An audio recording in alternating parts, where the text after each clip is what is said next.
성도 여러분 안녕하십니까? 오늘도 하나님의 말씀을 듣기 위하여서 이 자리 앞에 오신 여러분들을 모두 환영합니다. 오늘은 제10장 구원의 경험 두 번째 내용을 함께 살펴보도록 하겠습니다. 먼저 어제 했었던 내용을 잠시 복습해 보도록 하겠습니다. 구원의 경험과 과거. 회개한다는 것은 마음을 바꾸고 또 자책감을 느끼는 것이다 라고 말씀드렸습니다. 진정한 회개는 하나님과 죄에 대한 태도를 근본적으로 변화시키는 것을 회개라고 했습니다. 성령이 그들의 상태를 깨닫게 하시고 그들은 슬픔과 자책감을 경험을 하게 됩니다. 회개는 하나님의 선물이면서 또 성령은 죄인을 그리스도께로 이끄십니다. 회개를 위한 동기부여. 그리스도 안에서 회개하는 죄인은 용서를 받을 뿐 아니라 의롭다고 선언됩니다. 죄인들이 하나님의 사랑을 깊이 생각할 때 회개의 강력한 동기를 부여받게 됩니다. 로마서 2장 4절 혹 내가 하나님의 인자하심이 너를 인도하여 회개하게 하심을 알지 못하여 그의 인자하심과 용납하심과 길이 참으심이 풍성함을 멸시하느냐. 칭의, 참회하는 죄인을 의롭다고 선언하시거나 의롭다고 간주하시는 하나님의 행위를 칭의라고 이 재림교회 성경 사전에서는 정의를 내리고 있습니다. 로마서 5장 18절 19절 그런즉 한 범죄로 많은 사람이 정죄에 이른 것 같이 한 의로운 행위로 말미암아 많은 사람이 의롭다 하심을 받아 생명에 이르렀느니라. 한 사람이 순종하지 아니함으로 많은 사람이 죄인 된 것 같이 한 사람이 순종하심으로 많은 사람이 의인이 되리라. 믿음과 행함의 역할. 빌립보서 3장 8절 9절 의인은 율법에서 나는 것이 아니요 오직 그리스도를 믿는 믿음으로 말미암는 것이다. 그렇지만 야고보서 2장 17절에 나와 있는 것처럼 행함이 없는 믿음은 그 자체가 죽은 것이다. 그래서 이 믿음과 행함은 따로 떨어진 것이 아니라 같이 가는 것이라고 말씀드렸습니다. 칭의의 경험. 하나님이 죄를 알지도 못하는 일을 우리를 대신하여 죄로 삼으신 것은 우리로 하여금 그 안에서 하나님의 의가 되게 하려 하심이라. 그래서 오늘은 이 결과들, 칭의의 결과들, 구원의 경험을 받은 자들이 어떠한 결과를 갖게 되는지에 대해서 함께 살펴보도록 하겠습니다. 회개와 칭의의 결과는 무엇인가? 그것은 바로 성화라는 것입니다. 성화라는 용어는 구별하다라는 뜻입니다. 보통 용도로부터 특별하게 떼어놓고 구별하는 것을 거룩하다, 그래서 성화라고 하는 것입니다.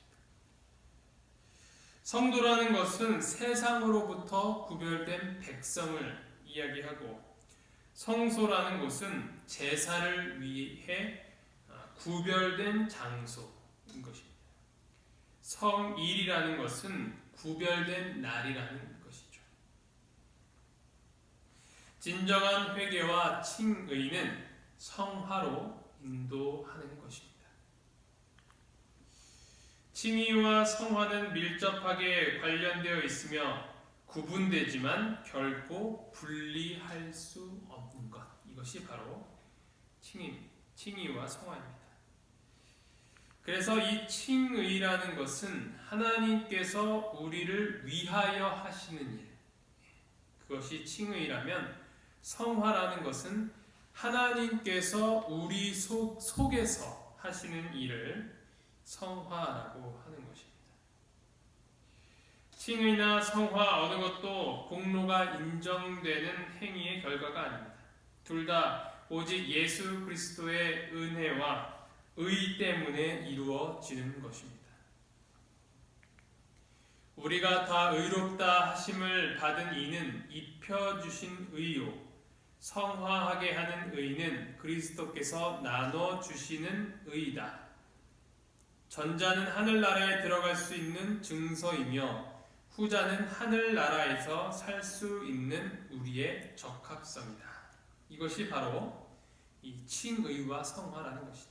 입혀주시는 의의가 칭의라면 나눠주시는 의의가 바로 성화라는 것입니다. 여기에서 칭의와 성화에 대해서 설명을 하고 있습니다.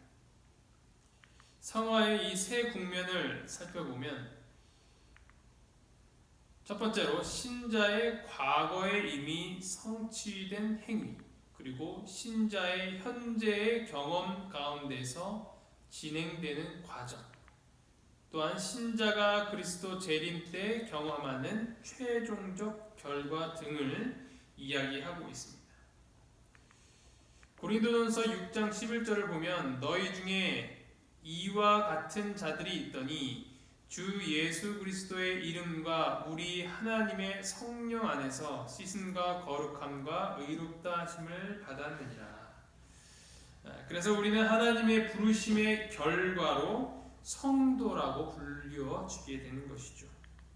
로마서 1장 7절 로마에서 하나님의 사랑하심을 받고 성도로 부르심을 받은 모든 자에게 하나님 우리 아버지와 주 예수 그리스도로부터 은혜와 평강이 있기를 원하노라. 이 부르심, 이 성화라는 것은 우리가 죄 없는 상태를 이룩했기 때문에 우리가 성도가 되는 것이 아니라 그리스도 안에 있기 때문에 성도가 되는 것입니다. 거룩한 백성인 것입니다. 이러한 내용은 예수님께서 포도나무의 비유를 통하여서 잘 말씀을 해주셨습니다. 나는 포도나무요 내 아버지는 농부라. 무릇 열매를 맺는 가지는 더 열매를 맺게 하려 하여 그것을 깨끗하게 하시느니라.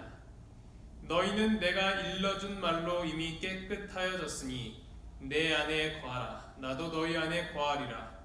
가지가 포도나무에 붙어 있지 아니하면 스스로 열매를 맺을 수 없음같이 너희도 내 안에 있지 아니하면 그리하리라. 따라서 이 구원이라는 것은 또한 현재적인 구원의 경험인 것입니다. 이 경험은 우리의 삶 속에서 매일 이루어져야 되는 것이죠. 디도서 3장 5절 우리를 구원하시되 우리가 행한 바 의로운 행위로 말미암지 아니하고 오직 그의 긍휼하심을 따라 중생의 씻음과 성령의 새롭게 하심으로 하셨나니 우리를 구원하시고 구별하사 우리를 거룩한 목적과 또 그리스도와의 동행을 위하여서 성별하신 것입니다. 하나님의 가족으로 입양됨. 우리가 구원을 받음과 동시에 어떠한 놀라운 결과가 따르게 되냐면 바로 하나님의 가족의 일원이 된다는 것입니다. 로마서 8장 15절로 17절을 보면 너희는 다시 무서워하는 종의 영을 받지 아니하고 양자의 영을 받았으므로 우리가 아빠 아버지라고 부르짖느니라. 성령이 친히 우리의 영과 더불어 우리가 하나님의 자녀인 것을 증언하시나니 자녀이면 또한 상속자 곧 하나님의 상속자요 그리스도와 함께한 상속자니 우리가 그와 함께 영광을 받기 위하여 고난도 함께 받아야 할 것입니다. 과거에는 사단의 자식으로 또한 죄의 종이었지만 예수님을 믿게 되니 하나님의 자녀로 다시 태어나게 된 것입니다. 이 얼마나 놀라운 특권입니까? 구원의 보증, 칭의의 결과로 우리는 구원을 받았다는 사실을 보증받습니다. 그것은 하나님과 지금 재연합된 기쁨을 맛보게 해주는 것입니다. 과거의 생애가 아무리 죄악적이었다 할지라도 하나님은 모든 죄를 용서하시며 우리는 더 이상 정죄나 율법의 저주 아래 있지 않게 되는 것입니다. 에베소서 1장 7절 우리는 그리스도 안에서 그의 은혜의 풍성함을 따라 그의 피로 말미암아 속량 곧 죄 사함을 받았느니라. 승리하는 새 생활의 시작. 예수님의 피가 우리의 과거의 죄를 용서해 주신다는 깨달음은 우리에게 몸과 영혼과 마음의 치유를 가져다 주게 됩니다. 죄책감은 사라지고 새로운 삶이 시작되는 것입니다. 날마다 하나님께서 우리에게 은혜를 내려주시기 때문에 우리는 점점 매일 그분의 형상으로 닮아가게 되는 것입니다. 요한복음 16장 33절 이것을 너희에게 이르는 것은 너희로 내 안에서 평안을 누리게 하려 함이라. 세상에서는 너희가 환난을 당하나 담대하라. 내가 세상을 이겼느니라. 세상을 이기신 그분의 승리는 우리가 이 죄에서 반드시 해방될 것이라는 보증의 약속이 있는 것입니다.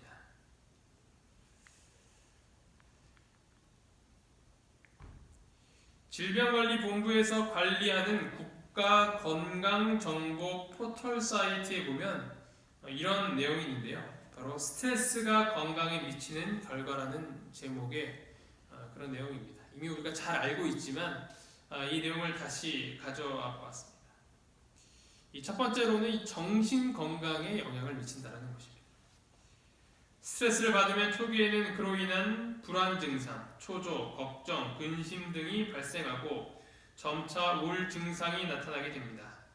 대부분의 경우 불안이나 우울 증상은 일시적이고 스트레스가 지나가면 사라지게 됩니다. 그러나 스트레스 요인이 너무 과도하거나 오래 지속되는 경우, 개인이 스트레스 상황을 이겨낼 힘이 약화되어 있는 경우에는 각종 정신질환으로 발전할 수 있습니다. 스트레스로 인해 흔히 생길 수 있는 정신질환은 적응장애, 불안장애, 기분장애, 식이장애, 성기능장애, 수면장애, 신체형 장애, 알코올 및 물질 사용 장애 등이 있습니다. 우리나라 주부들에게도 흔한 화병도 스트레스와 매우 밀접한 정신질환으로 볼 수 있습니다.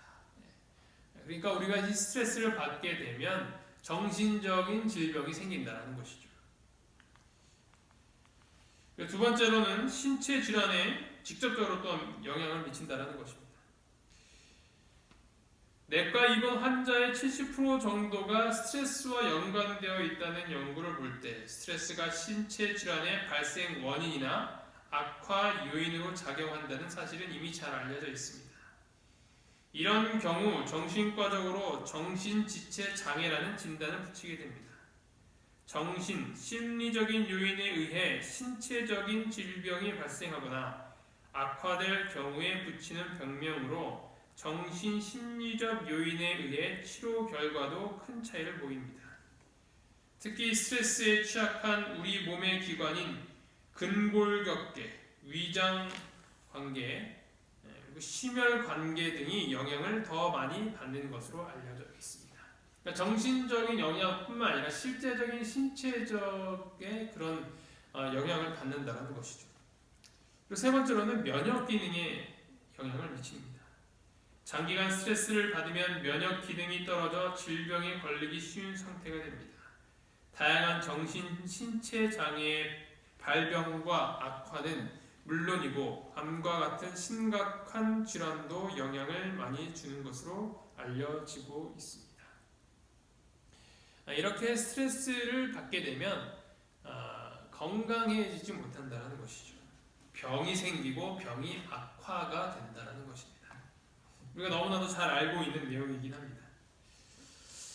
그래서 에덴병원으로 많이들 찾아오시는 이유는 이러한 스트레스로부터 벗어나기 위한 것이 또 다른 이유일 수 있겠죠. 이렇게 산속 깊은 곳에 들어와서 그동안 갖고 있었던 모든 스트레스로부터 자유로운 시간이 되는 것입니다. 그 스트레스들은 어떤 스트레스일까요? 일로 인한 스트레스, 그리고 밥하고 설거지하는 그런 스트레스, 여성분들에게 해당이 되겠죠. 이러면 안 되지만 가족으로부터 받는 스트레스도 있어요. 가족과 함께 있을 때 행복하기도 하지만 오히려 함께 있으니까 더 화딱지가 나는 그런 상황이 있습니다. 가끔 입원하신 분들 중에서도 그런 분이 계시는 것 같아요. 이렇게 오히려 그런 것에서 벗어나서 혼자 있게 되니까 그런 스트레스가 적어졌다는 것이죠. 이런 곳에 있으니까 나을 수밖에 없는 것이죠. 이런 스트레스가 없기 때문에 그런 안 좋은 영향, 건강에 미치는 안 좋은 영향들을 제거하기 때문에 더 좋은 환경에 있는 것 같습니다. 구원을 받는다는 것은 우리가 죄의 짐에서 자유롭게 된다는 것이죠. 마태복음 11장 28절을 보면 수고하고 무거운 짐진 자들아 다 내게로 오라 내가 너희를 쉬게 하리라 하셨습니다. 여기서 말씀하시는 짐은 1차적으로 죄의 짐을 말씀하시는 것이죠. 우리가 예수님께로 나아가게 되면, 구원을 받게 되면 우리가 이 죄의 짐에서 자유롭게 된다는 것입니다. 죄책감이 사라지게 된다는 것이죠. 마음이 가벼워지니 몸도 활력을 되찾게 되는 것입니다. 하나님을 믿게 되면 건강해진다. 이것은 기적이기 이전에 과학이라고 할 수 있는 것입니다. 굉장히 합리적인 결과인 것이죠. 하나님을 믿으니 죄책감이 사라지고 마음의 스트레스가 사라지게 되니까 몸이 건강해지는 거예요. 하나님께서 직접 임하셔서 우리의 몸을 건강하게 만드시지만 이렇게 우리가 정신적인 부분도 큰 좋은 영향을 끼치게 되니까 마찬가지로 이 신체적인 그런 부분에도 좋은 영향을 주게 된다는 것입니다. 그래서 하나님을 믿는 사람들은 이런 스트레스가 사실 적어요. 그런 스트레스를 혹시 많이 겪고 계신다면 다시 한번 우리를 구원하신 그 예수님의 사랑을 기억하며 모든 것이 힘들고 어렵고 무화과 나무잎이 마르고 외양간에 송아지가 없을지라도 우리를 구원하신 여호와 하나님 때문에 감사하고 찬양할 수 있다면 그것이 진정으로 구원받은 자의 삶이라고 할 수 있는 것입니다. 우리가 그런 마음으로 지금 스트레스가 많이 있을 수 있는 이 시기에 하나님께 더욱 감사하며 찬양할 수 있는 우리 모두가 되기를 간절히 바랍니다. 마지막으로 영생의 은사를 받게 됩니다. 그리스도와 우리의 새 관계는 영생의 은사를 가져다 줍니다. 요한복음 5장 12절 아들이 있는 자에게는 생명이 있고 하나님의 아들이 없는 자에게는 생명이 없느니라. 우리 죄인들을 회개로 이끌어주시고 칭으로 이끌어주신 하나님의 사랑을 오늘 이 시간 다시 한번 기억하면서 구원받은 우리의 삶에 그런 결과들이 있는지, 예수님의 그런 삶을 우리가 또한 살아가고 있는지, 그렇게 살게 되고 있는지 다시 한번 되짚어보며 주님의 구원을 깊이 묵상하는 오늘 하루가 되기를 간절히 바랍니다. 기도하시겠습니다. 하늘에 계신 하나님 아버지, 오늘 저희가 구원을 받은 사람들의 결과에 대한 것을 알아보았습니다. 아버지, 저희가 주님으로부터 구원을 받고 우리의 삶이 주님께서 원하시는 거룩한 삶으로 살아갈 수 있도록 주님께서 함께하여 주시옵소서. 때로는 여러 가지 안 좋은 상황들 가운데서 우리의 옛 죄악성이 다시 드러날 때가 있습니다. 아버지, 저희 마음 가운데 그런 죄악적인 마음들을 사라지게 하시옵고 언제나 하나님 안에서 행복하고 즐거운 시간들을 보낼 수 있도록 주님 인도하여 주시옵소서. 그래서 우리가 이곳에 있는 동안 몸과 마음이 더 활력 있게 변화하여 건강한 모습으로 하나님께 감사할 수 있는 그날이 속히 올 수 있도록 인도하여 주시옵소서. 이 모든 말씀 예수 그리스도의 이름으로 간절히 기도합니다. 아멘.